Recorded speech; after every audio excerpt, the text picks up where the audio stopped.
Santiago Bernabeu যেন একটি দুর্গ, যেখানে গোটা বিশ্বের ফুটবল ভক্তরা বহু বিখ্যাত প্রত্যাবর্তনের সাক্ষী হয়েছেন।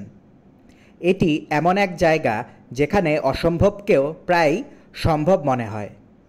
কিন্তু গতকাল রাতের চিত্রটা ছিল কিছুটা ভিন্ন এবং স্বাগতিকদের বিপক্ষে।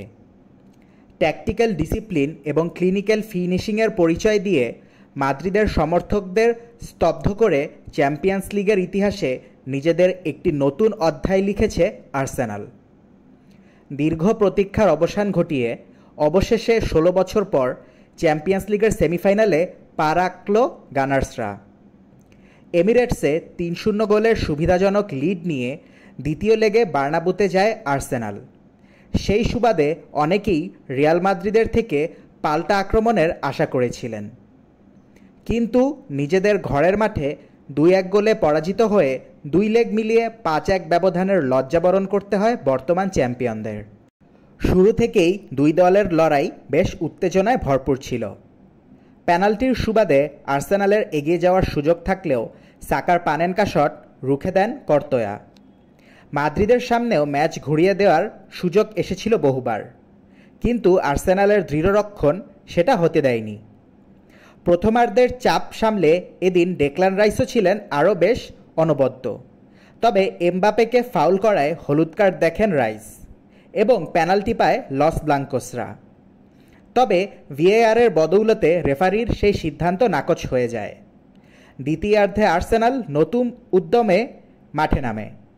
ম্যাচের 66তম মিনিটে এক সুসংগঠিত আক্রমণে গানার্সদের লিড এনে দেন সাকা। সালিবার দৃষ্টিকটু ভুল থেকে ভিনিসিয়াস গোল করে সমতায় ফেরায় মাদ্রিদকে। এতে করে কিছুটা আশার সঞ্চার হলেও ম্যাচের একদম শেষ মুহূর্তে ব্রাজিলিয়ান উইঙ্গার মার্টিনেলি গোল করে লস ব্লাঙ্কোসদের কফিনে শেষ পেরেকটি ঠুকে দেন।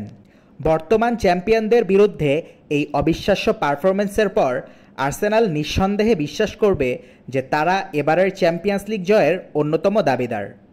মাদ্রিদের এই রাত আর্সেনাল সমর্থকদের স্মৃতিতে বহু বছর অমলিন থাকবে। এটি ছিল দৃঢ় সংকল্প এবং গুণমানে ভরপুর এক পারফরম্যান্স। গানার্সরা বিশ্বকে দেখিয়েছে যে তারা আবারও ইউরোপীয় ফুটবলে শক্তিশালী হয়ে ফিরে এসেছে। অপরদিকে স্যান সিরোর উত্তেজনাকর পরিবেশে নাটকীয় গোল এবং ম্যাচের অপ্রত্যাশিত মুহূর্তপূর্ণ সময়কে পাশ কাটিয়ে ইন্টার মিলান তাদের স্নায়ুচাপ ধরে রাখতে সমর্থ হয়। জার্মান জায়ান্ট বায়ার্ন মিউনিখের বিপক্ষে 2-2 গোলে ড্র করে 2 লেগ মিলিয়ে 4-3 অ্যাগ্রিগেটের জয়ে সেমিফাইনালে নিজেদের স্থান নিশ্চিত করে তারা। ইন্টারের রক্ষণাত্মক শুরুর বিপরীতে বায়ার্ন পাল্টা আক্রমণে যাওয়ার লক্ষ্য নিয়ে মাঠে নামে। প্রথমার্ধে বায়ার্ন কিছুটা আধিপত্য বিস্তার করলেও ইন্টারের সুশৃঙ্খল রক্ষণ তাদের বারবার হতাশ করে। প্রথমার্ধে তেমন স্পষ্ট সুযোগ তৈরি না হওয়ার কারণে উভয় দলই একে অপরের শক্তি পরীক্ষা করছিল। তবে দ্বিতীয়ার্ধের শুরু থেকেই খেলা কিছুটা প্রাণ ফিরে পায়।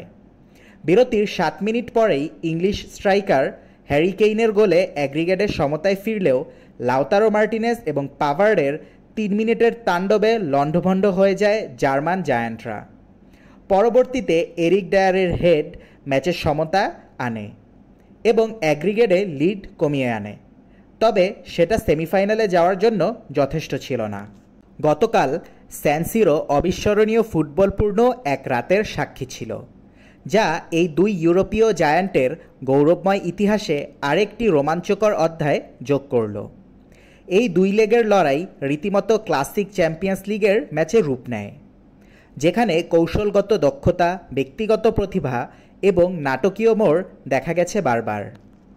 সেমিফাইনালে আর্সেনাল মুখোমুখি হবে ফরাসি জায়ান্ট পিএসজির, অন্যদিকে ইন্টার মিলান মুখোমুখি হবে এক উঠতে থাকা এক অনবদ্য বার্সেলোনার। ইউরোপের সবচেয়ে মর্যাদাপূর্ণ ট্রফি জিততে 4টি দলই প্রস্তুত, তবে প্রশ্ন হচ্ছে শেষ হাসিটা হাসবে কে?